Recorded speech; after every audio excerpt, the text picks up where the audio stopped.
Voy a compartir esta de acá. Esta pantalla es... pues estamos en República Dominicana, exactamente. Le voy a... Esta es mi universidad, la Universidad Nacional Mayor de San Marcos, el Real Colegio de Medicina y Cirugía de San Fernando. La universidad más antigua fundada en América es en República Dominicana, pero interrumpió sus actividades. San Marcos es considerada la decana de América porque nunca interrumpió sus actividades, a pesar que fue fundada posteriormente, casi paralelamente con la Universidad de México. Esa es nuestra facultad, nuestro patrono, Hipólito Unanue. El salón de grados, miren, una construcción colonial, y la Plaza Mayor, el 12 de mayo de 1551 fue fundada. ¡Qué belleza! El 12 de mayo de 1551, no está actualizado esto, casi estamos a 68, vamos a cumplir los 470 años en cualquier momento. Esta es la universidad, le llaman la casona, este es el salón donde todos tenemos que pasar por la parte fría, por la gota fría cuando hacemos los grados. Muy bien, entonces vamos a ver. Primera cosa que tenemos que pensar. Hoy día, la cirugía de catarata es una cirugía refractiva. Y tenemos que estar esmerados en la exactitud del resultado planeado. Y además, considerar algo que a veces no consideramos, la diseiconía. La diseiconía, como quieran llamarle. Ustedes pueden tener un paciente muy miope, le dejan un ojo en cero y el otro es miope y le van a hacer la vida imposible o le van a tener que operar el otro rápido. Entonces piensen que las imágenes tienen que ser similares, tienen que ser congruentes, tienen que tener el mismo tamaño. No se olviden nunca de esto. Cuando tienes dos imágenes de un ojo y el otro, tienen que coincidir. Si tú tienes el problema de que una es más pequeña y otra es más grande, lo que vas a tener es una confusión. Así que mucho cuidado cuando hagan el cálculo. El cálculo plantéenlo siempre para los dos ojos. ¿Cuál es el objetivo? Que el plan sea igual al resultado. Esto es bien alemán.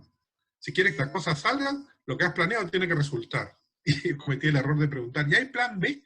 Y me decían siempre, no. ¿Y por qué? El plan A siempre funciona. Bueno, pero bueno, dentro del plan está una excelente keratometría, la medida del diámetro axial, saber las constantes del lente, usar la forma adecuada, un procedimiento quirúrgico y evaluación posterior, lo que dijo muy bien la doctora, ver con qué lentes vamos. Pero si tú usas un montón de fórmulas, una para el ojo pequeño, una para el ojo grande, una para el ojo mediano, una para el ojo abierto, el otro para el ojo cerrado, nunca vas a tener con qué comparar. Mi idea es, primero, ver qué instrumento tienen. Y vean el instrumento que tienen. Ustedes ha debido ser hecho con una fórmula o alguien ha debido de trabajar. Por ejemplo, yo uso el Idol Master. Y yo sé que Haigis, que fue mi profesor, y que Barrett dedicaron una fórmula exclusiva para eso. Entonces no me meto a hacer lo que hacen los otros con otros equipos. Yo sé que con el biómetro de Zeiss tengo que usar o Haigis o tengo que usar Barrett. Olsen es una muy buena fórmula, Oculix es una muy buena fórmula, pero necesitan otras cosas que no las podemos ver. Por ejemplo, Oculix necesita algunas medidas de córnea y tienen algún tipo especial que necesitan la topografía, el SIMPA, etc. Y Olsen necesita las constantes de los lentes, no las constantes, sino los valores de transmisión que tienen los lentes. Entonces, son excelentes. Warren Hill trata de hacer una inteligencia artificial, un deep learning con la fórmula. Estoy esperando a ver qué pasa. Por ahora, me va en lo que me va. Me voy yo, primero en el equipo que tengo, y utilizo una fórmula. Si yo utilizo una o dos fórmulas, puedo hacer mi correlación. Oye, yo sé que con esa fórmula me desvío positivamente o me desvío negativamente en mis resultados. Yo puedo corregir. Si uso cualquier cosa y las correcciones y los parches y todo, termino perdido. Primera cosa que deben de saber. Identifiquen qué tienen. Y identifiquen qué funciona con lo que ustedes tienen. Si tienen LensStar, miren, el mismo ejemplo te lo dice. La de Warren Hill, perfecta con el LensStar o con el Olsen, pero depende que tengan. No pueden mezclar conceptos ni mezclar cosas, ¿no? Entonces, ok. Y ahora buena visión ya no es más 20-20. buena performance, medición de cerca, lejos, condiciones. La doctora dijo que el problema de la biometría con interferometría, con SweetSource es muy cara. ¿Saben qué es más cara? Más caro es que el paciente no quede satisfecho. Les va a costar más. Si ustedes piensan que el trabajo de un profesional es caro, espérense el resultado de un incompetente, sale mucho más caro. Entonces, si van a hacer, al paciente no le interesa. Si usted lo operó en 5 minutos, en 3 minutos, con los ojos cerrados, con los pies, con lo que sea, al paciente le interesa ver y ver bien. Entonces, y la fórmula quizá es lo que menos nosotros o la medida de la biometría, es lo que menos lo dejamos ahí como si fuera algo no importante. Y es crucial. Tú puedes ser un excelente cirujano, es magnífico, pero no te calcularon bien el lente y has fracasado. O el paciente puede tener una lesión macular y va a decir, me operaron mal. Y tú has hecho una operación de maravilla. Esos conceptos, por favor, ustedes son jóvenes, todos, y guárdenlos porque la experiencia te maquea y te golpea y no es necesario que te golpee para aprender. ¿No? Es lo que tenemos en casa. ¿Ah? Estas son algunas cosas que vamos a ver. La biometría. Primer consejo. La biometría tiene lo que les decía, ¿no? Ahí. No sé por qué no corre. Se plantó ahí. Ah, eres un ratito. Cerrar el programa. Vamos a ver un ratito. La biometría te va a tener 3 cosas. Vamos a ver. Permítanme un ratito para salir. Ahora sí. Espérense un segundo, que voy a jalar de nuevo el PowerPoint. Ya lo estoy jalando. Muy bien.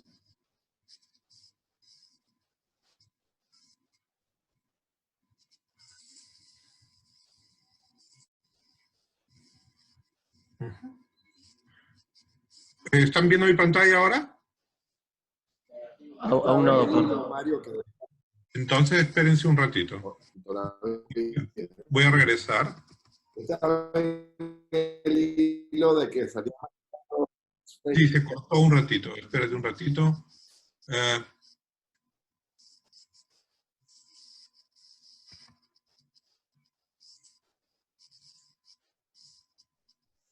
Espérate un ratito, voy a entrar al Zoom y voy a compartir mi pantalla. Ok, ¿cuál?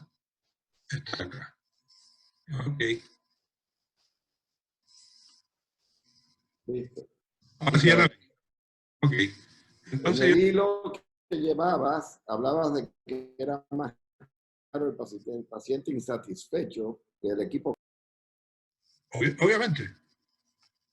Sí, no te escucho ahorita, Juanito. ¿No?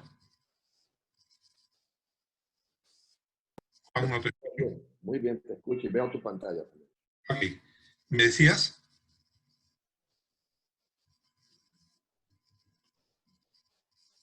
Definitivamente es más caro un paciente insatisfecho, porque la mejor propaganda... Se congeló otra vez.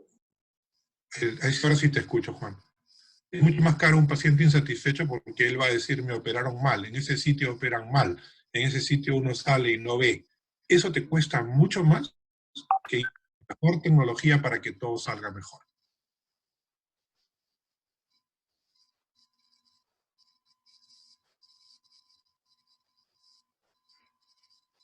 Bueno, sigo, vamos a ver.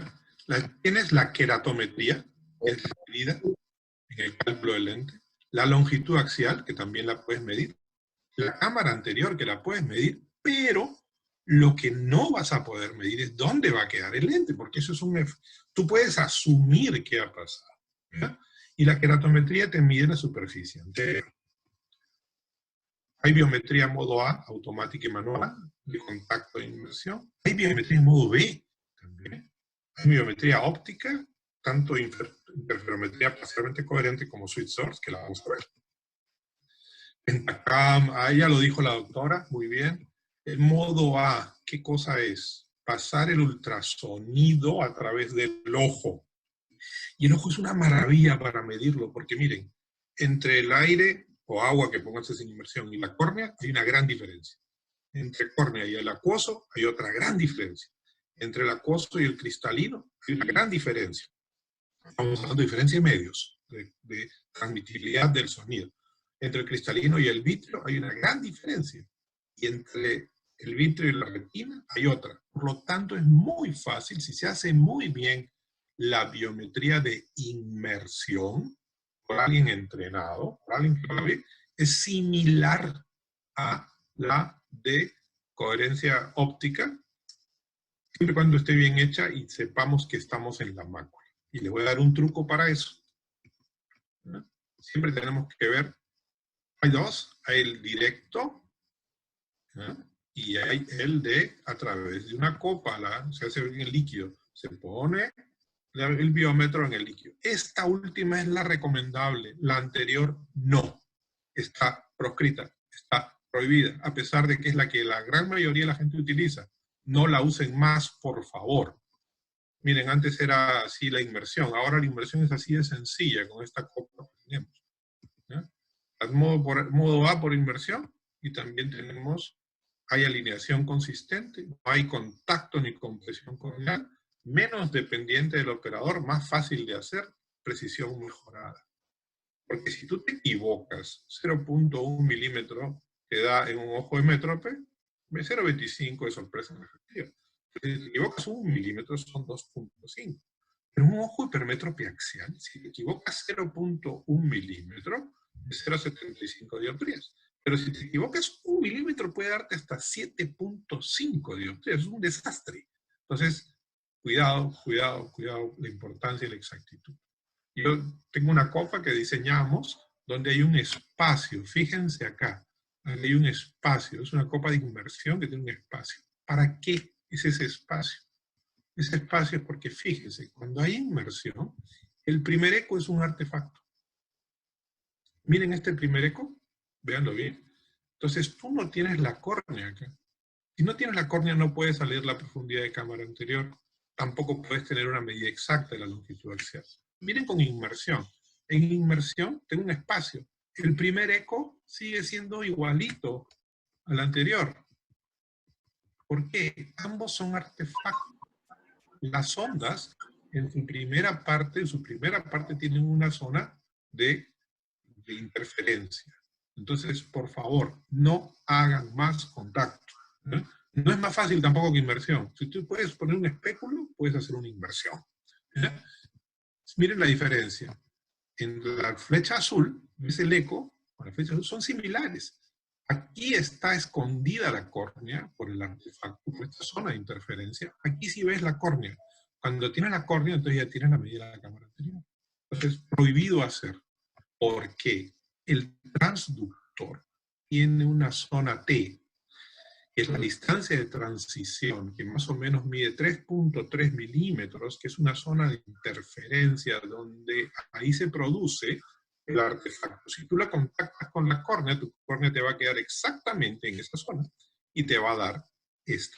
Por eso la copa que diseñamos, le hicimos con este espacio que son más de 3.5 milímetros. Todo tiene una razón de ser.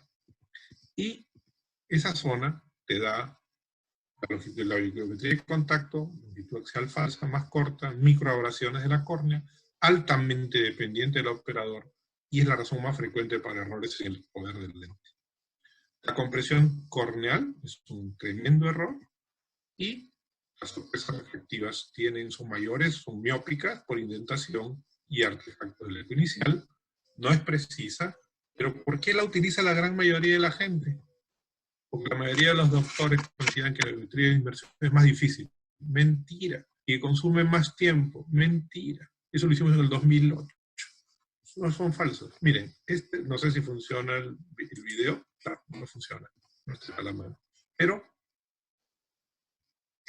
hacer inmersión es rapidísimo. Les voy a enseñar después. ¿Qué es lo que hemos llegado? Siempre, si tienes un paciente muy miope, inclusive le puedes hacer la biometría en modo B. Cuidado con los artefactos, y eso es lo peor. O sea, recomendaciones en biometría, no usen contacto, por favor. Inmersión, ¿Cómo se hace? En decúbito dorsal, explicas el proceso, un anestésico tópico, colocas la copa de inmersión, tomas la ganancia y limpias todo. Revisas, haces 10 tomas, siempre comparativo. Siempre, por favor, si van a hacer biometría, siempre hagan el examen en modo B. Pueden encontrar desgarros, tracciones, si el paciente es diabético y no se ve bien, la catarata misma no te deja ver. Siempre, siempre. Ahora, siempre también hay que revisar tus tomas de biometría. Esto no es disparar una metralleta, ¿eh? En estrábicos, busca la posición adecuada. En como busca la posición de bloqueo del sistema. Las copas esclerales, esta es la más común, es la de Prager, Hansen, Kohn o Zoynik. Todas se manejan, especialmente la que más usada es la de Prager, ¿eh? Y ahí tienes que utilizar 2 manos. Y no sé qué otra mano te queda para manejar el biómetro. Y aparte tiene el overlock, que es una fuente de contagio tremenda porque se queda líquido y puede estar infectado. Tienes que pintarte las uñas de rojo para manejarlo. No, mentira. La copa de Prager es muy difícil de manejar, tiene válvulas, tiene una posición fija. Ahora, es rápida, pero necesitas 2 manos. Una mano para sostenerla y una mano para inyectar el agua. Nosotros desarrollamos este tipo de copas, la de la izquierda pediátrica y la otra, la derecha de adultos, que es más fácil. Esta la sumerges en una solución de BCS y Pantacep y está totalmente esterilizada. La puedes limpiar, probar. Tiene un diámetro especial para hacer tanto en niños como en adultos, de tal manera que la copa no deforme el ojo. ¿Eh? Puede ser de acrílico o puede ser en nylon. Y miren cómo se hace. El paciente, le pones un espéculo, pones esto. Lentamente pones, sueltas el párpado y esa copa, a diferencia de la de Prager, se autosostiene, porque el párpado la tiene. La llenas de poquitita agua. ¿Eh? Y vas poniendo de frente.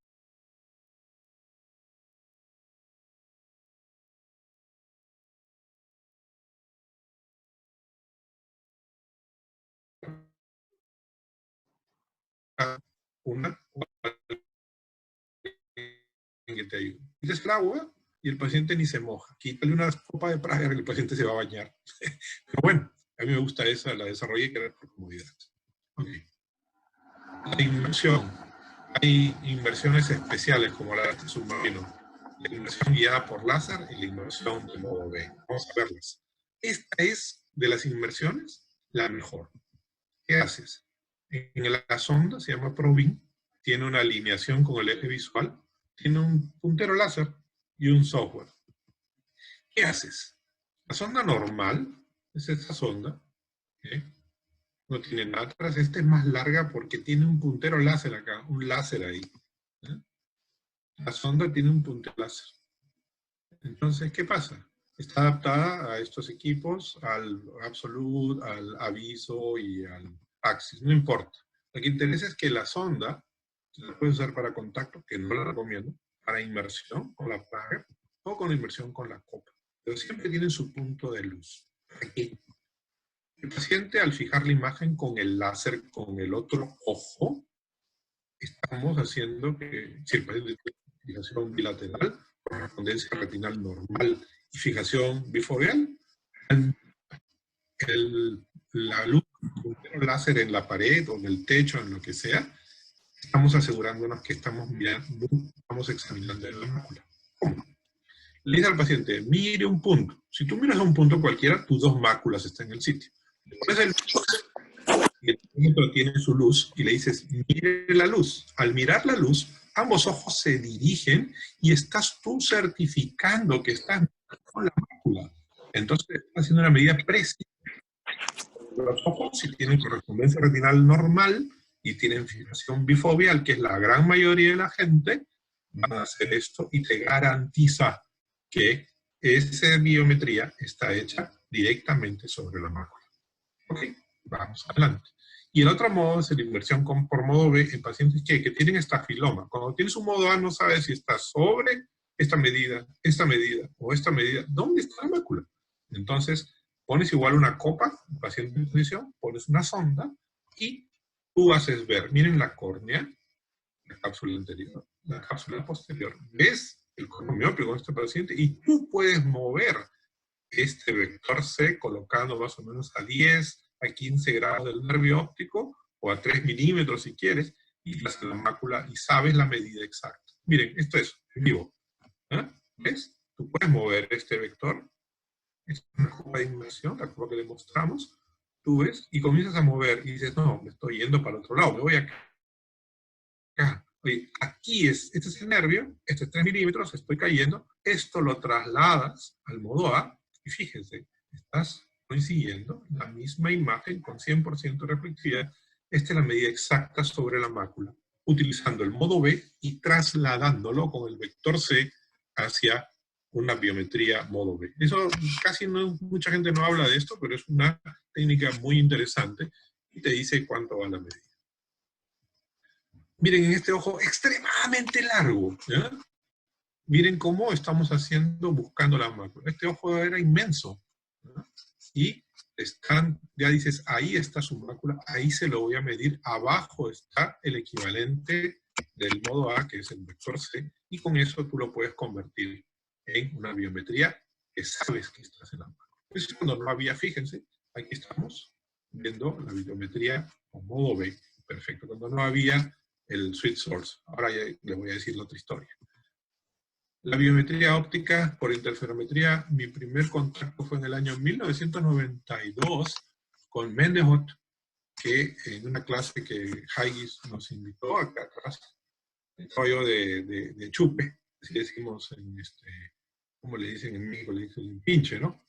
Yo estaba de pinche acá, haciendo la práctica del ultrasonido, y el señor Mendehot, el doctor Mendehot, nos habló de la medida de la longitud de un ojo vivo, alternativas al método ultrasónico, el estado actual de desarrollo del método de interferencia láser. ¿Cuándo? 1992. Me tocó la grandísima suerte de estar en el momento preciso, en el sitio adecuado, sin saber nada, o sea, de chuto. Y en eso le tengo mucho agradecimiento a mis mentores, a mis amigos, a mis profesores. Bueno, en este caso ya habló el IOL Master 500, ya salió el 700, vamos a hablar, ya nos habló, tenía los dos a la mano y ya me deshice del 500, la economía, y todavía tenemos el 700, que es el que trabajamos. Y eso es lo que vamos a hablar ahorita. Voy a compartir entonces otra cosa ahorita.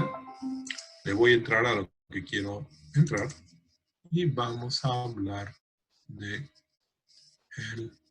a ver, espérate, ¿dónde dejé el otro? Espérense un ratito, por favor. Voy a caer voy a cerrar esto y voy a abrir las nuevas tendencias en Switch Source. Aquí vamos.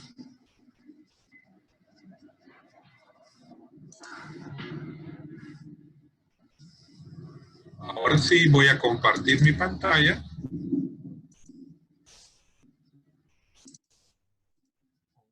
No entró. Ya. Les voy a hablar de lo que yo considero es lo nuevo. Es el objetivo de la charla. Hice esa pequeña cosa para complementar lo que Tatiana muy bien nos había hablado, pero ahora sí le voy a hablar las nuevas tendencias en biometría Switch Source. ¿Por qué les hablo esto? De repente no lo tienen, pero no es el futuro, es ya el presente, ese nuevo gold standard. Tengo que dar mi declaración de intereses, soy consultor, pero no tengo un interés económico, no gano nada con esta cuestión, más bien ellos me persiguen para que les pague. Ya dijimos, a la gente no le interesa cuánto duró la cirugía, cómo se realizó. Al final lo que más le interesa es obtener la mejor agudeza visual, y eso depende de un preciso y excelente cálculo del lente. ¿Qué necesitas para tener un buen cálculo del lente? Por favor, grábense esto. Película lagrimal óptima. Está en rojo. ¿Por qué? Porque eso lo ve el equipo que vamos a hablar. Claridad corneal. O sea, no se olviden de hacer también un recuento de células endoteliales. Considerar el astigmatismo. Ya no se piensa en el cálculo como la esfera. Hay que ver el lente tórico y etc. una refracción adecuada. Están pasando los helicópteros por acá. Una refracción adecuada. Tiene que ser un lente adecuado. Los lentes premium tienen sus indicaciones, esa es otra charla completamente diferente. Pero lo mínimo es que esté centrado, foco en mácula, y lo más importante también, aberraciones, que no tenga aberraciones. Interesante tener el tamaño pupilar, el descentramiento pupilar, las coordenadas de Wong, Short y el ángulo kappa. Tener un paciente, y la primera cosa que se altera es la catarata de la sensibilidad al contraste, y descartar patología macular, ya sea por eco o por OCT. Todo lo que está en rojo lo hace este biómetro Sweet Source. Y vamos a ver cómo.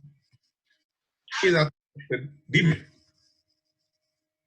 ¿Hay alguna pregunta?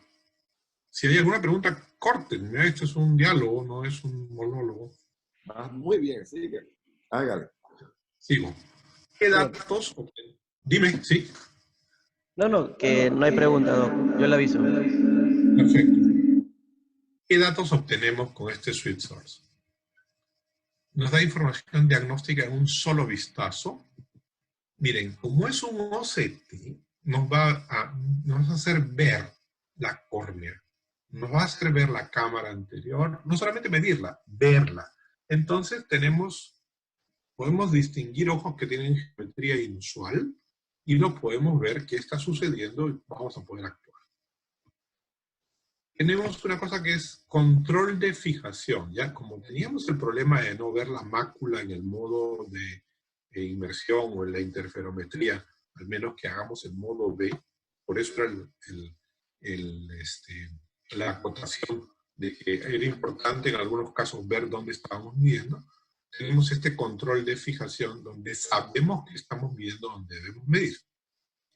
Tenemos una queratometría telecéntrica y ahora nuevo, como es un OCT, tenemos una nueva función que se llama Total Keratometry, que antes asumíamos la curvatura. Ahora, ya que es un OCT, podemos medir la curvatura posterior y complementar los datos de la superficie anterior, la paquimetría, porque también mide el grosor de la córnea, y la curvatura posterior para tener el poder real de la córnea. Estas fórmulas van a ser adaptadas, porque si hacemos esto, si tenemos un método que te mida anterior, grosor de córnea y posterior, todas las fórmulas anteriores no van a servir mucho.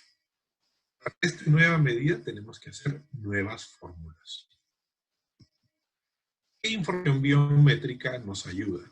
Miren, la máquina misma, si tienes el lado de acá, simplemente por el reflejo de los haces LED sobre la córnea, te das cuenta si esa superficie corneal está bien hidratada o no.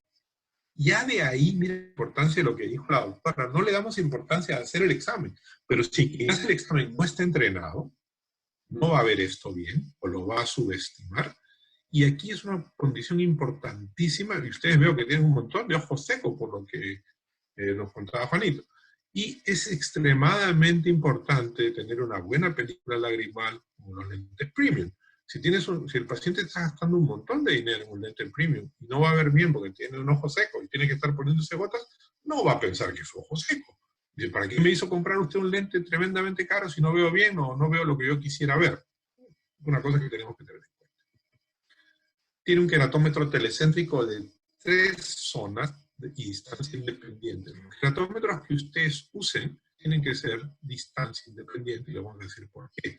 Porque queremos tener queratometrías y queratometrías totales, confiables y repetibles.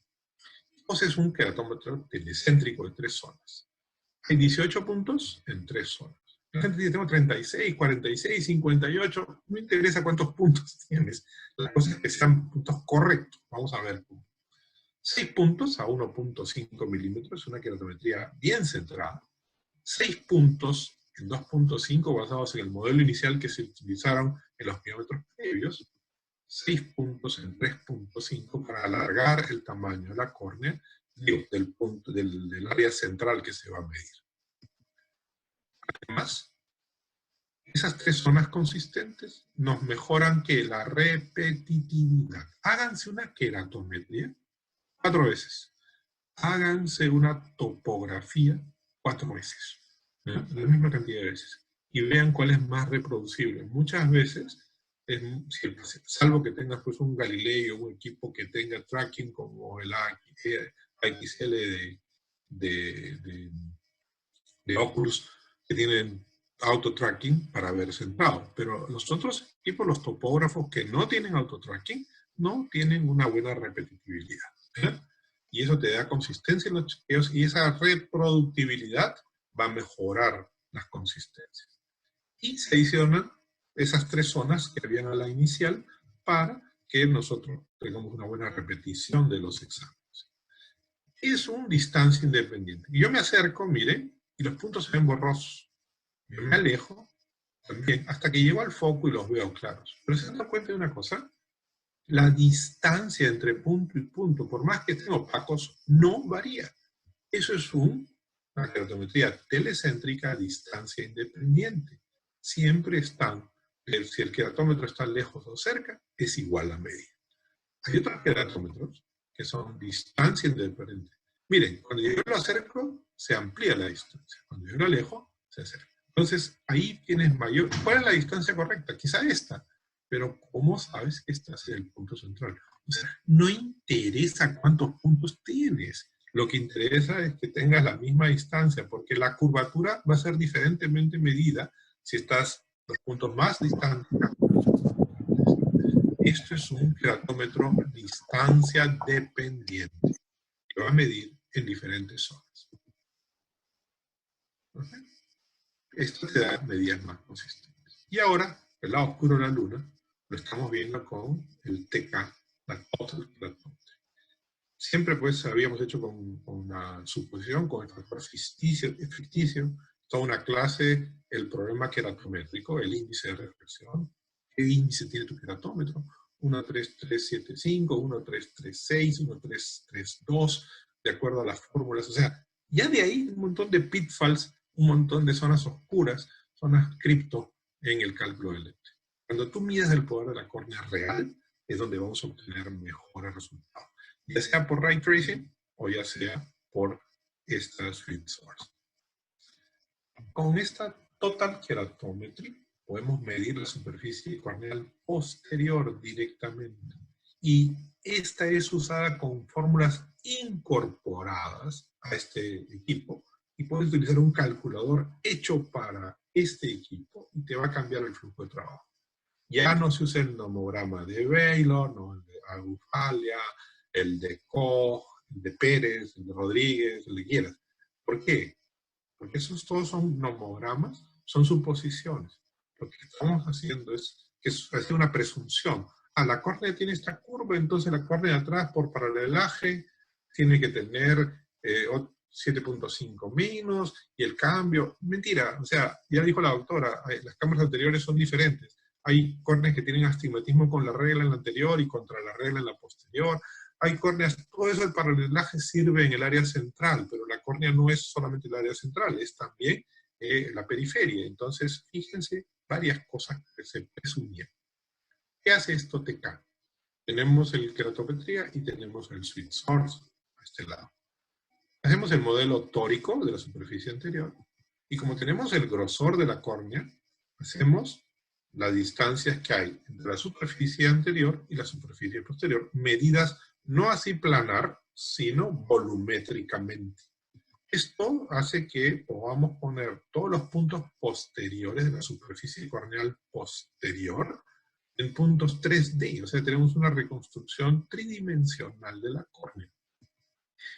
Esto hacemos un ajuste de la toricidad posterior de esa córnea, porque ya la tenemos medida y tenemos punto por punto. Entonces podemos, a partir de la córnea anterior y su distancia con la córnea posterior, armar el modelo 3D de la córnea, sabiendo su plaquimetría, sabiendo su transmisión.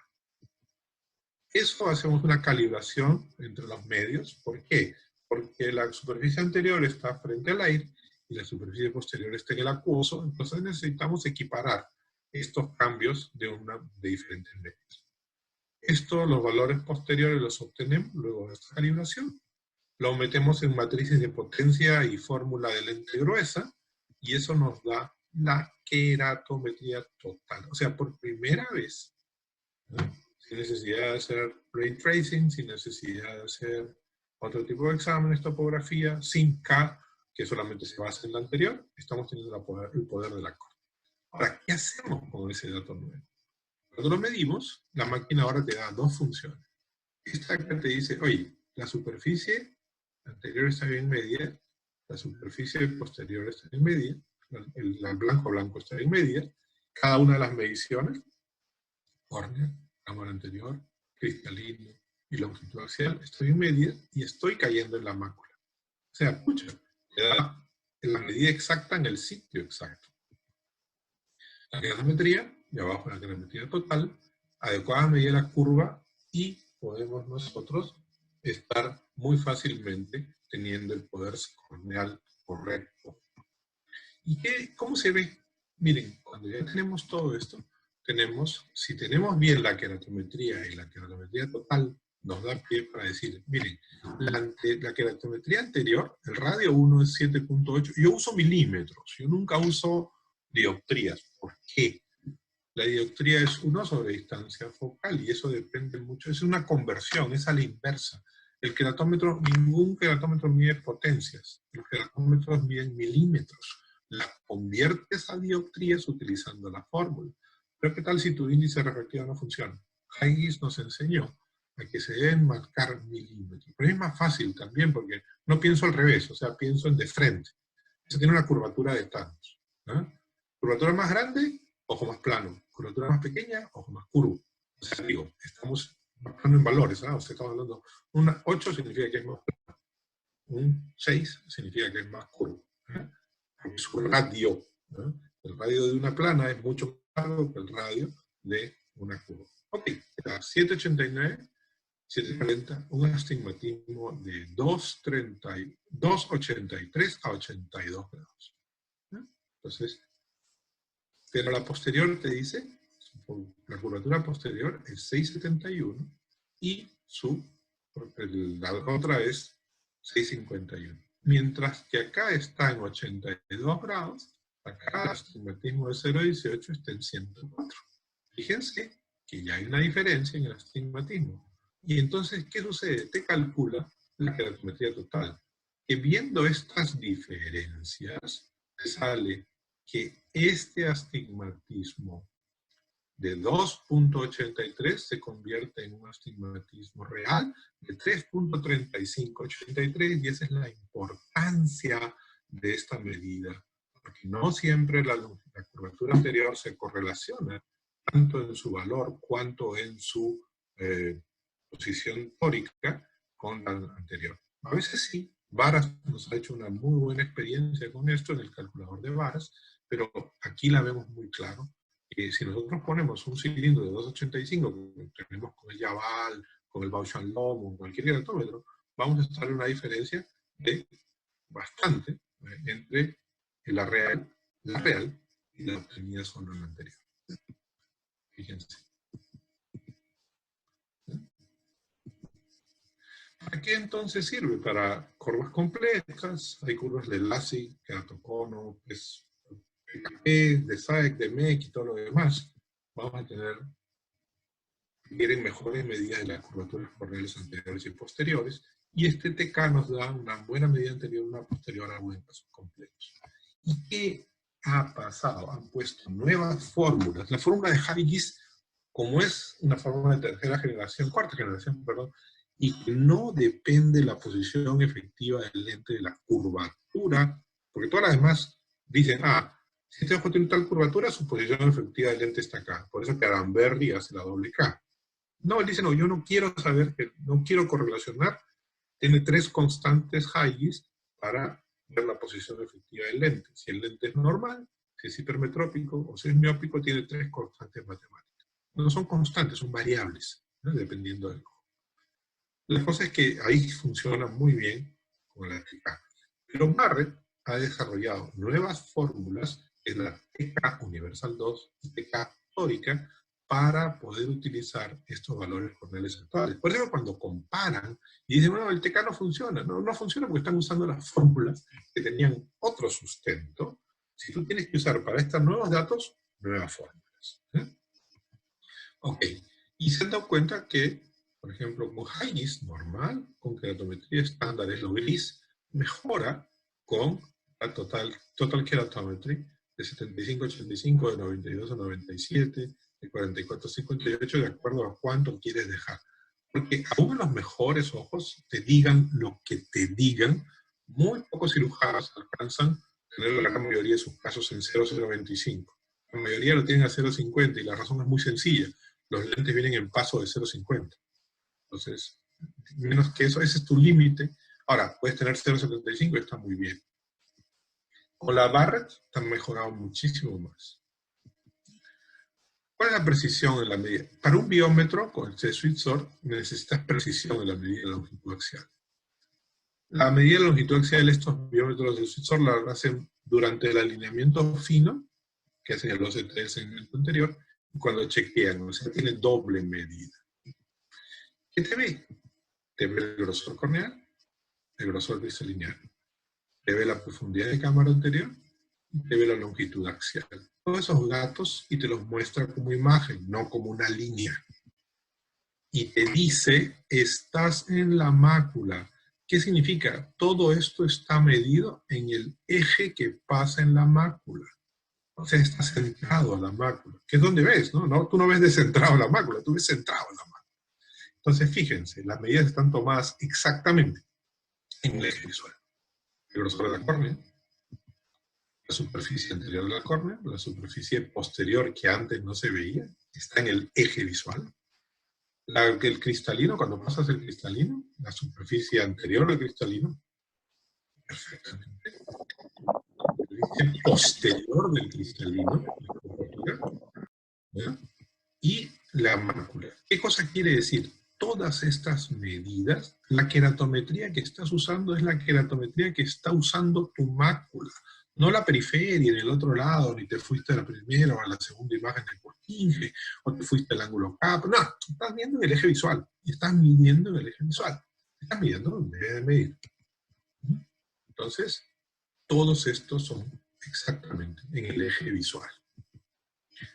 Ahora, como decía, ¿no? ¿Tienes una buena depresión foveal, una buena fijación? Y aquí tienes una mala. ¿Y por qué es interesante esto? Porque si tienes esto de acá, esto te va a alterar tu medida. Mire, medida número 1, medida número 2. Miren la comparación. ¿Verdad? En ambos estás cayendo sobre la mácula. ¿Viste? Buena fijación, se ve la depresión foveal.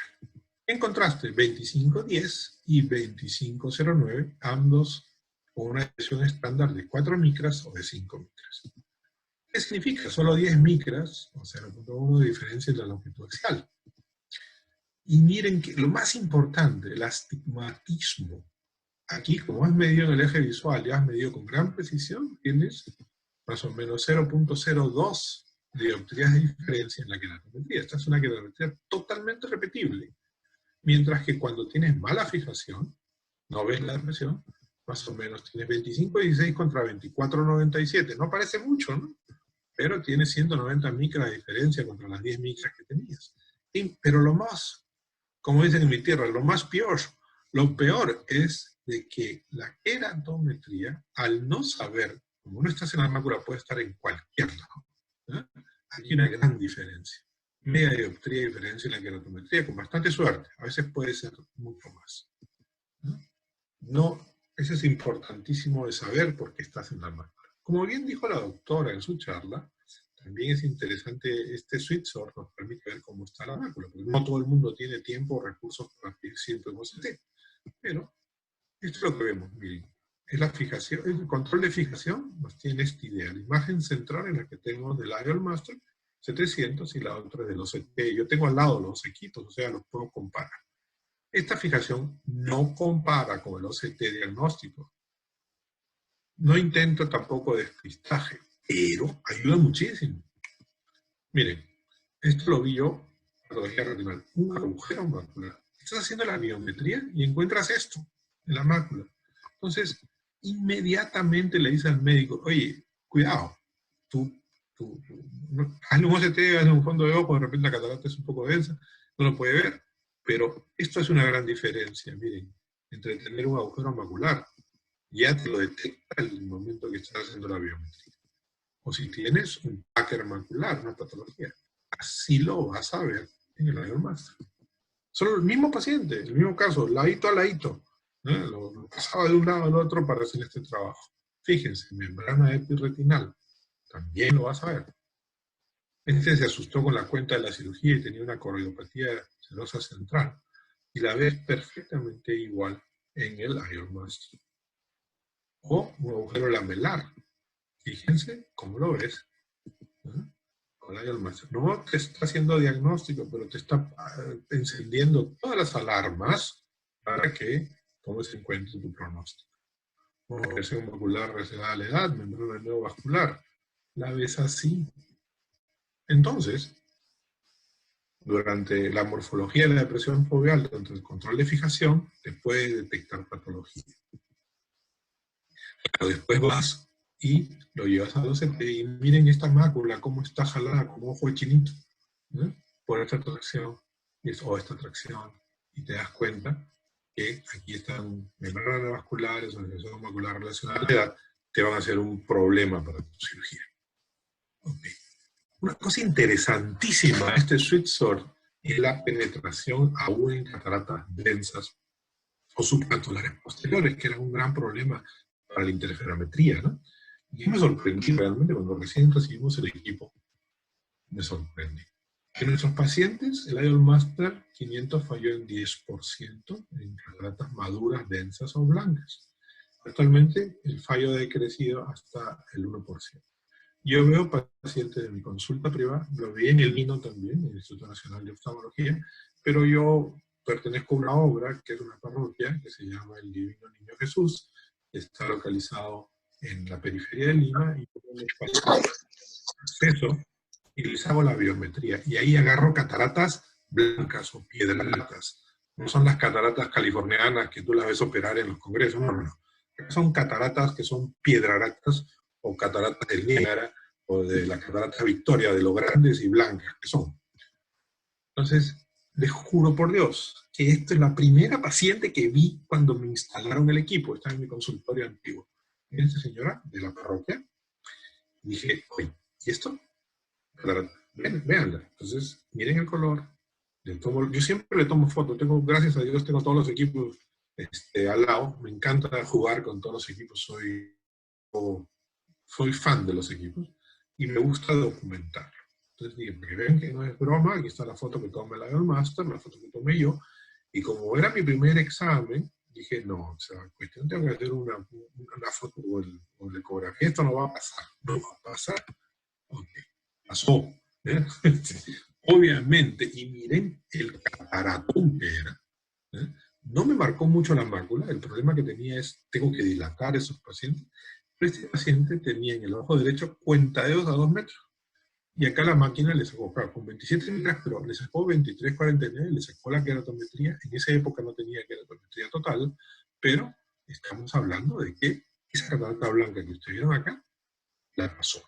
Ahora se explican por qué solamente tengo un 1% de pacientes que no puedo ver y que tengo que seguir haciendo ultrasonido y me entretiene hacer ultrasonido, ¿no? Otro caso, esta catarata blanca y roja. Su mejor agudeza visual en el ojo derecho era 2400. Y aquí sí veo el esbozo de la mácula y veo un cataratón grande y la pasó 2266. La longitud axial me dice, oye, con un poquito de cuidado, pero estadísticamente posible. Esto me mandó el enemigo. Una catarata blanca en un ojo con aceite de silicona. Y diablos. Y esta es la foto, miren, para que vean. Lo dilaté, obviamente. Inclusive, me sacaba el sitio donde estaba el aceite de silicona y me separaba el cristalino en el sitio donde no estaba. Y lo pasó en un ojo de 27.54 milímetros de longitud axial. Y fíjense, con el 500, que en esa época no tenía, bueno, en este caso el 700, perdón, digo, ojo con aceite de silicona y catarata densa, como diciendo, no seas malo, no me mandes eso. Y fíjense, pasó en el ojo izquierdo, con aceite de silicona, Una sola medida no pudo ser, pero miren la consistencia de las medidas. 27, 78, 76, 75, este se fue un poquito, pero por Dios. Y el resto de cosas muy fáciles me dio una excelente medida. Catarata reabsorbida, linda, porque iban a meterse a faquear, imagínense con este cristalino. Nos dio la longitud axial, nos dio todo, y los corroboré, igual como hice con nosotros, porque como era la primera vez que recibí esos pacientes, yo estaba usando los ultrasonidos, los corroboré y eran exactamente iguales. ¿Perdón? Y esa catarata reabsorbida, mírenla, aún en esos casos se ve perfectamente. ¿Conocen quién es? ¿De quién es esa obra? De Leonardo, ¿no es cierto?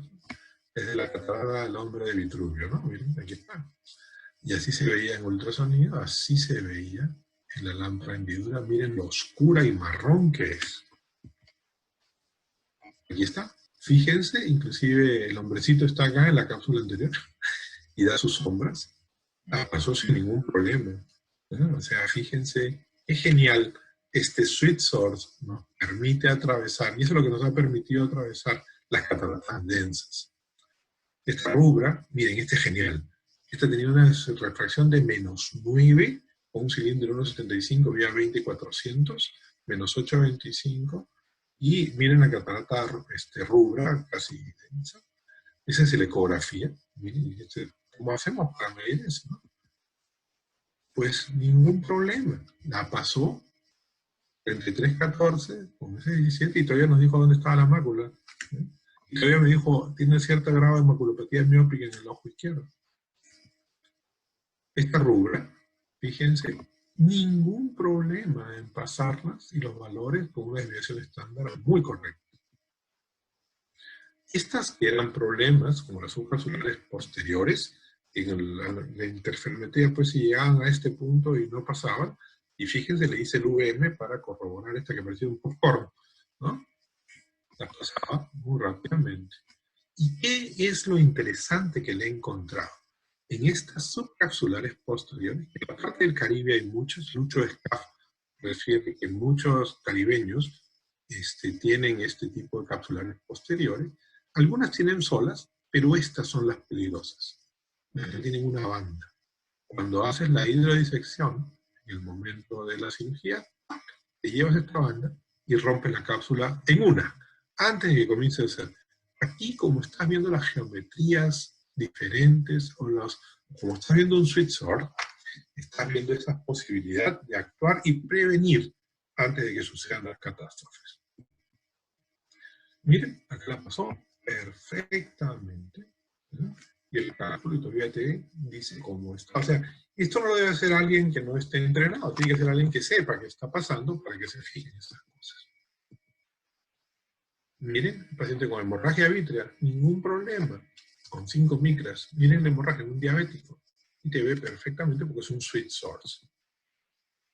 Y esta es la cereza de la torta, la mamita que viene de, ¿cómo se llama? De la parroquia también, con 101 años. Ahí está, para que veas que no es broma. Es veterana de la Primera Guerra Mundial. 3 de 1914. ¿No? Ese es su documento nacional de identidad. Y fíjense en la catarata. Primera, tiene una membrana acá. Segunda, miren cómo está el orlo pupilar. Tercera, cómo este anillo de voz está por ahí, cómo ha tenido cosas, cómo se ve la lámpara en Dios. Esto no pasa, dije yo. ¿No pasa? No. Inclusive había celularidad en cámara anterior, si te das cuenta. Como es un OCT, de esa patología. Tenía esa membrana, daba su sombra, pero pasaba y nos daba 22.83. O sea, fíjense, ¿con qué? Con una belleza visual de 20.400 y la pasó como si nada. Es más, el problema no fue la longitud axial, el problema fue medir la cámara anterior y la longitud del lente, es decir, el grosor del lente. Pero como eran factores perfectamente confiables, se podían hacer. No confiaba yo. Miren que la paciente le dice eso. Y miren, 22.53, entonces con cámara anterior 51 los valores, 22.43 con el modo B. ¿Eh? 22.38 con esto, o sea, ya pues, no hay casi ninguna diferencia, teniendo en cuenta que eso vamos a hacer. ¿Cuál es el problema de todos los cálculos? La posición efectiva del lente. Porque debe ser estandarizada. Hay que tener en cuenta no solamente cuál es la posición efectiva del lente, sino también ese impacto de la inclinación. ¿Ustedes creen que el cristalino está perfectamente paralelo a la córnea? No. Cuando hacen gonioscopías, ¿ustedes creen que todos los ángulos son iguales? No. El ojo no es un cilindro de revolución, el ojo tiene inclinaciones. Entonces, esas inclinaciones hacen que la zona cerrada esté más pegada en la zona nasal, el ángulo sea más cerrado en la zona nasal, más abierto en el temporal y superior, los mismos músculos, el espiral de Tiró, está completo. El ojo no es un cilindro de revolución. De hecho, la mácula tampoco está en el eje central, tiene su propia ubicación. Entonces, un lente inclinado, un lente intraocular inclinado, tiene un impacto en la toricidad que nosotros calculamos solamente con esto. Hay un astigmatismo cristaliniano que se va a convertir en astigmatismo del lente intraocular cuando se haga la imposición. Y también para ver cuáles son los efectos de un lente posicionado incorrectamente. Para esto nos sirve esta nueva tecnología. Miren, ¿cuál es el futuro potencial clínico de la dermatis? Estamos en estudio, en eso te digo que estamos porque pertenezco al grupo de investigadores que están haciendo esto. ¿Cuál es ver la predicción anticipada de la posición del lente? El mismo paciente, preoperatorio y postoperatorio. Miren la cámara anterior antes y la cámara posterior. Pero fíjense que casi más o menos conserva la posición central ecuatorial y conserva en cierto grado la inclinación natural que tiene. Porque la posición efectiva del lente es importante. Ustedes calculan el lente y sale en este ojo 20 dioptrías.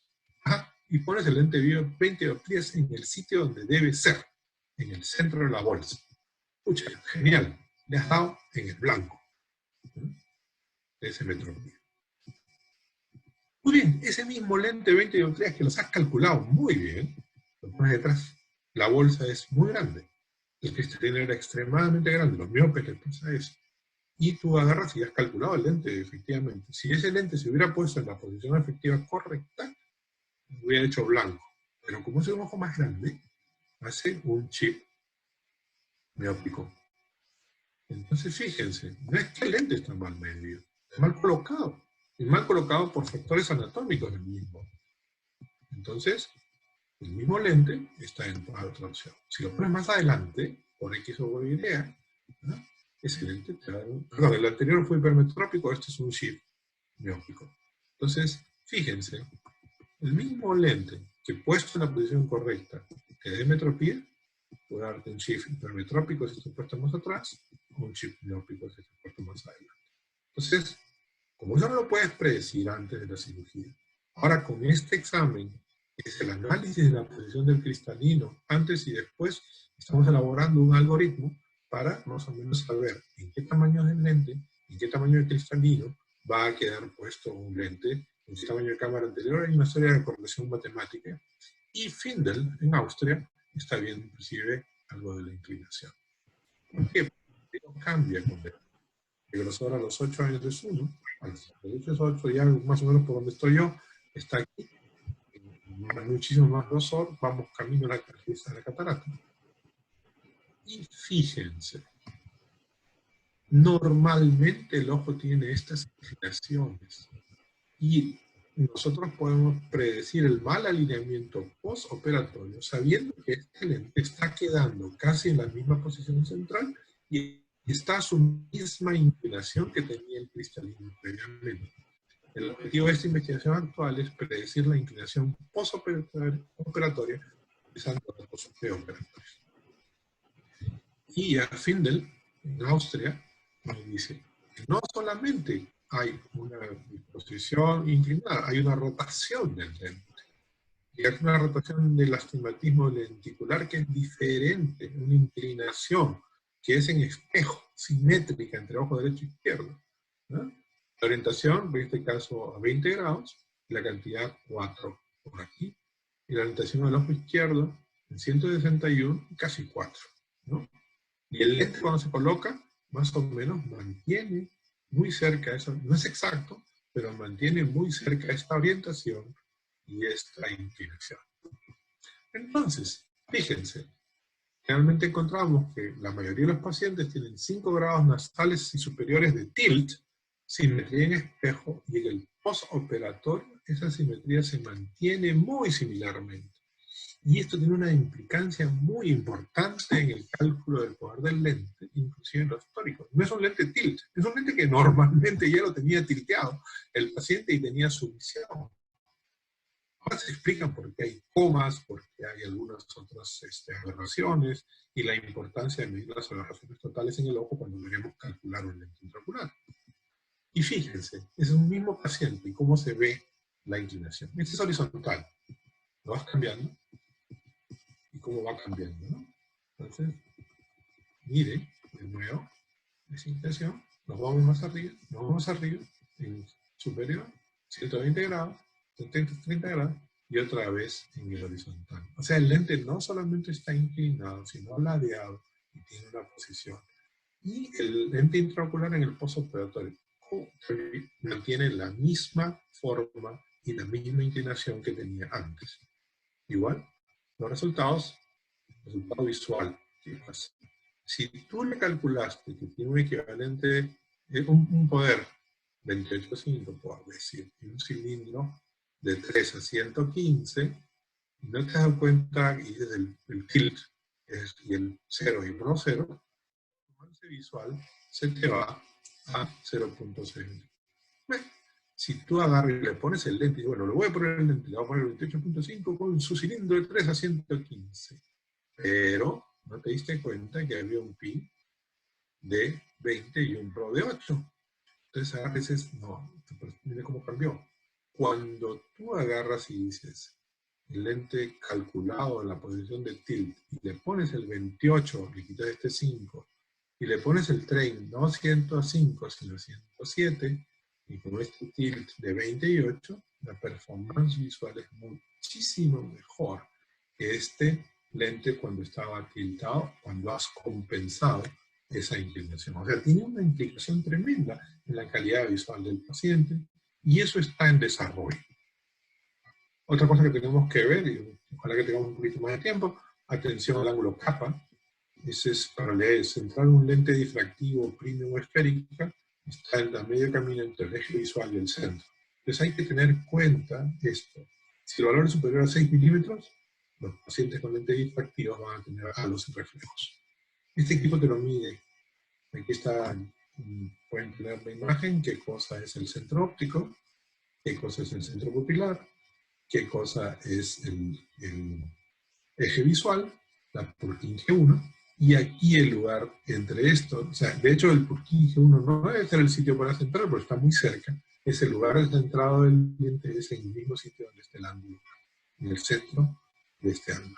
Entonces, fíjense qué importante, porque estos valores te los da en coordenadas cartesianas, son coordenadas polares, y te va a indicar cuando pongas lentes premium dónde deben de quedar.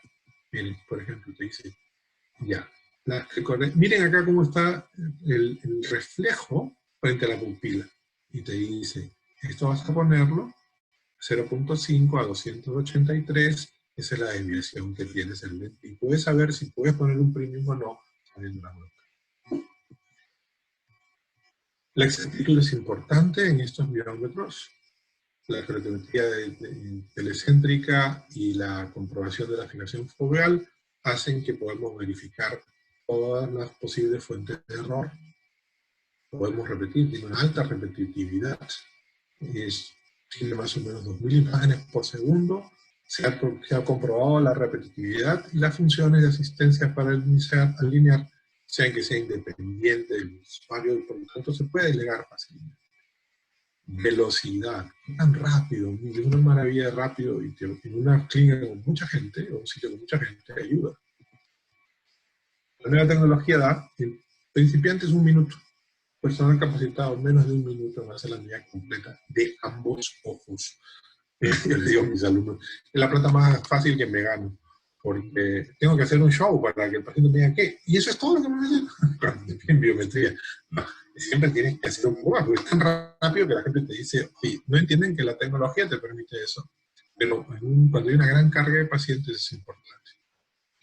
Flexibilidad, porque miren, ese es el paciente más grande que longitud axial mayor que he medido, 36-45 sin ningún problema, y entre 14-74, un oftalmos, la mínima que he podido medir con este equipo, sin problemas. Discorias, miren, la gente viene así, calcula el lente, miren, lo dilatas un poquito y te pasan la discoria a pesar de esta catarata. Puedes ver, inclusive, y te sirve mucho para el diagnóstico, una catarata embrionaria nuclear en un anciano al lado A y en un joven al lado B. Cataratas congénitas, no solamente las ves acá, las ves qué tipo especial de catarata tiene. Las cataratas congénitas en un paciente con 7 años, miren, 20-87, 26-2, es la perfecta visión y una perfecta medida. En las cataratas congénitas, que tienen una polar posterior, miren, aquí no se pega la cápsula, entonces una hidrodisección va a ser mucho más sencilla y menos problemática, no se pega el núcleo tampoco. Marfan, ¿por dónde lo tomas? ¿Por acá? Y haces una medida fáquica, o por acá y haces una medida fáquica. ¿Cuál es la medida de la que más interesa? Bueno, el 700 queda, porque pasa en sus diferentes medidas, y fíjense la mácula como va cayendo, y esta desviación prismática te da exactamente la medida de este paciente, por lo tanto sus cálculos son muchísimo mejores, y no tienes que estar pensando que es fáquico, afáquico o lo que sea. Otra vez, las supraculares posteriores se ven muy bien si están muy adheridas a la cápsula posterior, si tienen bandas o no. Las que tienen bandas te van a hacer problemas en cuanto a la hidrodisección. Esferofaquias también son vistas.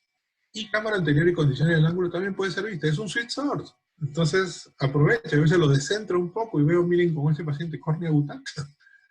Perfectamente claro, en este paciente ya fue operado, pero miren, ya le habíamos detectado córnea butacta. Sutura del injerto corneal, a ver cómo va. Más para una cuestión de que podemos ver, ya yo hago esto y esos juegos con mis imágenes, me encanta jugar con las imágenes, y podemos ver la sutura del injerto corneal. Si hubiera un Burret Zavalía, también lo podríamos ver.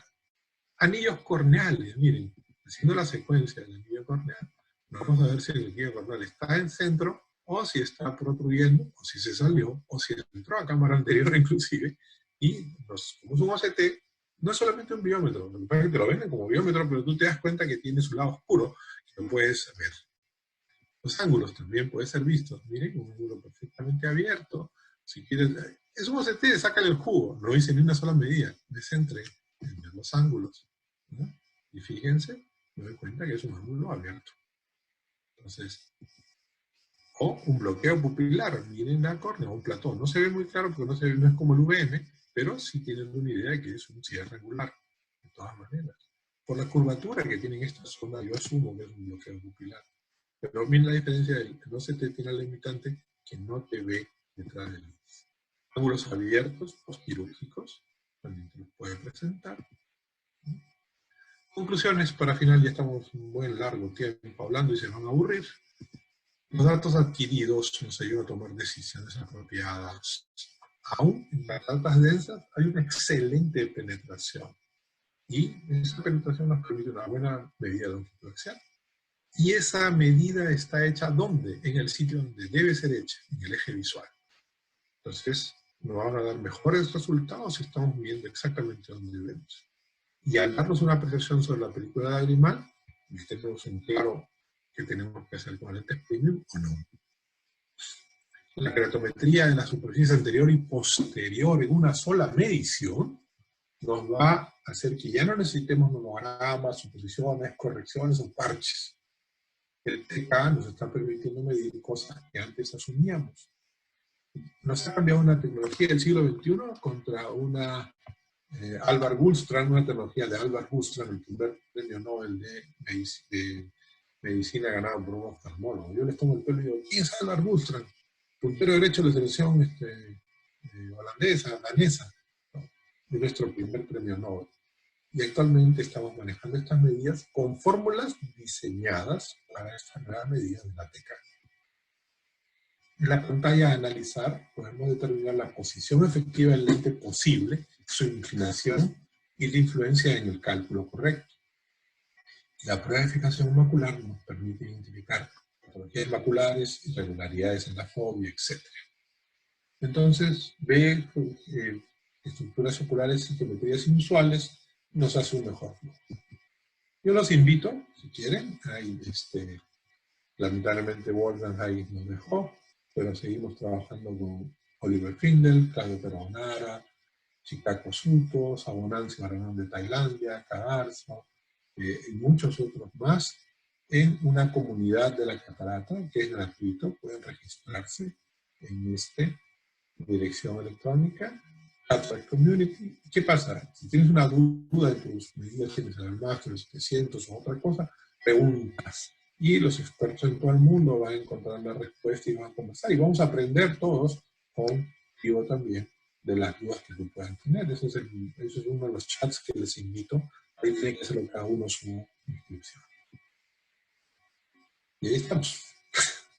Muchas gracias por esta visita interestelar al amplio universo del cálculo del lente intraocular.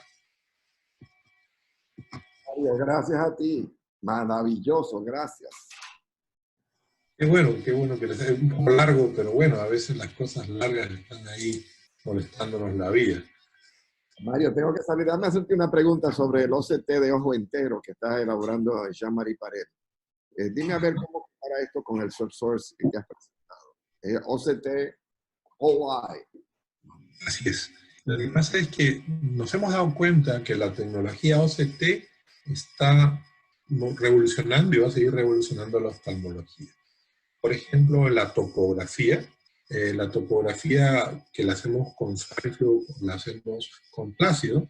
Ahora que tenemos el OCT, podemos, de repente, vamos a tener un solo equipo que está haciendo todo a la vez. Esa es la idea del equipo del OCT completo. Entonces, por ejemplo, está con el anterior y lo está combinando con el otro OCT. Las limitantes van a ser aquellas limitantes propias del Sweet Source. Lo que pasa es que comparado con la otra tecnología de OCT, el Spectral Domain, el Time Domain, tiene muchísima más penetración. Fíjense cómo penetra las cataratas. Hay puntos oscuros todavía en algunos espacios, especialmente a nivel muy periférico, donde esa imagen total del ojo va a tener unos píxeles ahora. Pero yo estoy seguro de que esto va a evolucionar en el tiempo. Y vamos a tener... Bueno, yo me acuerdo la primera vez que vimos el TEF en el año 92 y dije, mi profesor fascinado me trajo el equipo de Heidelberg y me dijo, mira la mácula. Y yo vi una mancha que parecía una pintura de Dalí, de Miró. Era una mancha verde, amarilla, roja, negra. Me pareció un bonito cuadro de arte abstracto. Y mira ahora cómo podemos ver las capas de la retina perfectamente. Yo creo que ese equipo que tú estás mencionando, Juan, tiene un futuro muy grande. Va a ser un equipo de Sweet Source, definitivamente. Es un equipo de Sweet Source, por lo que tengo entendido, con algunas características especiales. No va a estar centrado como este OCT solo en el área macular. Esto va a ampliar. Ahora están haciendo los OCT amplios.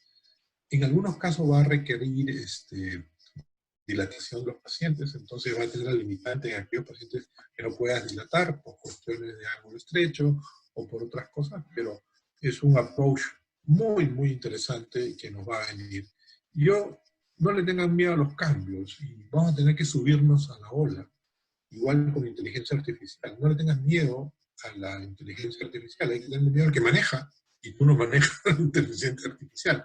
Igualito acá, no le tengas miedo a la tecnología, vas a tener, pero tienes que adaptarte y reinventarte. Muy buena tu pregunta, Juan. Gracias. Gracias, Mario. Doctor de la Torre. Dime. Muchas gracias por su exposición. Muy interesante y de hecho nos ha ayudado muchísimo a todo el mundo. El doctor Julio Navarrete tiene una pregunta para usted. Él nos refiere si usted cree que la inclinación del cristalino sea una variable más en fórmulas futuras. Sí, definitivamente. Es una variable. Si ustedes se dan cuenta, fíjense qué sucede en un paciente que tú le pones un lente intraocular y el lente te queda una óptica en la bolsa y una óptica en el surco. Preguntas cuál es la calidad visual. Obviamente si el paciente no veía nada y súbitamente vio mejor, te va a decir, doctor, estoy bien. Pero si tú eso lo pones en pruebas, te vas a dar cuenta que ese efecto prismático está causando una aberración. Entonces, es lo que le decía. Generalmente ahorita uno de los equipos que están gustándome mucho y quiero experimentarlo es el Light Trace, porque se te da una medida de todas las aberraciones. No hemos hablado de aberraciones acá, pero aberraciones se está convirtiendo en una cosa importante para la decisión intraocular. Definitivamente la posición inclinada del cristalino, miren, la posición va a desarrollar. ¿Ustedes conocen la historia de la hemetropización? Bueno, yo soy un ejemplo de la hemetropización. Mi longitud axial es 25. ¿Eh? Y tengo unos lentes, ya pues, estoy viejo, tengo los lentes para cerca, y cuando me hice la corrección de cerca, me hice la corrección de lejos, que tenía un astigmatismo mixto. Tenía un cilindro positivo y un cilindro negativo. O sea, tenía una imagen que se formaba por delante de mi retina y otra por detrás. ¿Y qué había hecho mi ojo? Mi ojo en su desarrollo me desarrolló un coma. Entonces yo tenía una córnea multifocal. Entonces, hasta los 50 años yo no usé lente de cerca. ¿Por qué? Porque era miope axial, hipermétrope corneal, y eso se llama, el ojo en su desarrollo se va adaptando. Hay la teoría de que el ojo también se adapta a la creación del cristalino, ¿no? Y va cambiando, y tiene porque todos los mecanismos de compensación se dan, y entonces cuando tú vas a cambiar ese lente, tienes que poner algo que no estamos considerando ahora.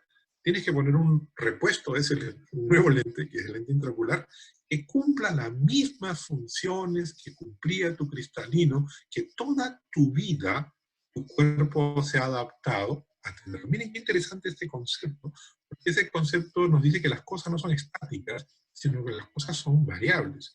Y la córnea mismo va cambiando en el tiempo, ¿no? O sea, hay el crosslinking natural que tenemos con la luz solar, ¿no? O sea, hay el mismo crosslinking en el cristalino, hay cambios en su curvatura. Los párpados, cuando éramos jóvenes, así como nuestros músculos eran tensos, fuertes, ahora nuestros párpados están flácidos, caídos, y somos gorditos, peor.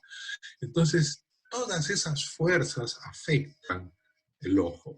Entonces, una inclinación sí. De repente, por ejemplo, yo me he dado cuenta, y fíjense ustedes que están jóvenes, tómense sus medidas desde cuando eran chicos y cuando lleguen a mi edad van a hacer un acápite de todas las medidas que se han tomado. Se van a dar cuenta cómo cambiaron sus astigmatismos en el tiempo. Y eso por el párpado, por la inclinación. O sea, hay una serie de factores. El sistema óptico del ojo no es un sistema estático, es un sistema cambiante. Cambia el grosor del cristalino, cambia la profundidad de la cámara anterior, cambia la densidad. Es como si tú pusieras lentes rojos. Porque, gracioso, ustedes no son de la época, pero con Juan sí somos de la época de la intracapsular. Mi papá me enseñó a mí la intracapsular y yo la hacía con él. Y la mayoría de los pacientes que se hacían intracapsular, y no me dejas mentir, Juanito, les encantaba ponerle lentes verdes. Y tú decías, oye, esos lentes que parecen fondo de botella y son verdes. Aparte tenían una personalidad sumamente especial. ¿Por qué? Están utilizando simplemente la aberración cromática, porque esos haces del verde se desplazaban más posteriormente y podían suplir aquel cristalino que había salido y estaba cambiándolo por un lente lenticular. Ustedes no han visto esas cosas, es una pena, pero nosotros sí hemos visto eso. Tridimensionales. Tridimensionales. La tercera dimensión. La tercera dimensión, exacto. Y miren cómo esas cosas, esos conceptos. Yo quiero que de esta charla saquen el concepto, primero, que el cálculo del lente intraocular es un arte. Alguien tiene que dedicarse a hacer esto. No lo puedes delegar si es que no has entrenado bien a la persona. Como muy bien dijo Tania, tienes que darle prioridad. Es como un cuadro. Tú te das cuenta del cuadro por la firma del autor. Y esa firma es un cambio. Y lo validas y dices, y tiene un valor importantísimo porque es uno de los pilares fundamentales. Tú lo que no estás tratando ojos, estás tratando gente, pacientes, y tienes que darle la mejor calidad de vida. Y la mejor calidad de vida es adaptar todos esos factores para que el paciente encuentre comodidad con el lente que tú le vas a poner. A mí me pasaba, cuando recién comenzaron a salir los lentes multifocales, hacía los cálculos, no sabía pues, entonces venían unas pacientes, me vino una señora, que le habíamos hecho el cálculo, y me decía, señora, ¿cuánto ve? Veo mal. Ve mal. Ah, bueno, leía 20-20, 20-15 leía. Señora, ve 20-15. Sí, pero veo mal. Señora, está loca. Es la primera cosa que se me ocurrió. No, el que estaba loco era yo. Yo no había fijado que esa paciente tenía una aberración corneal. Le habíamos puesto un lente asférico negativo y tenía una córnea negativa. Entonces, le habíamos negativizado todo el sistema. Entonces, ella lo compensaba con su cristalino normal, que tenía una 12, le pusimos un lente de menos 25 y tenía una córnea de menos 25, le bajamos de menos 50 y la paciente veía 20-20, pero veía mal. Entonces, tenemos que aprender muchas cosas. El cálculo no es simplemente meter los datos en una caja negra y que salen. Hay otros factores. Por lo tanto, cuando hagan un cálculo del lente, primero fíjense en transparencia de la córnea, fíjense la barometría, importantísimo, fíjense en el cálculo. De repente, ahorita no podemos hacer mucho con ese tilt, pero te aseguro que en los siguientes años va a venir. Y mi labor como docente es decirte, estate atento a estos cambios para que te adaptes a estos.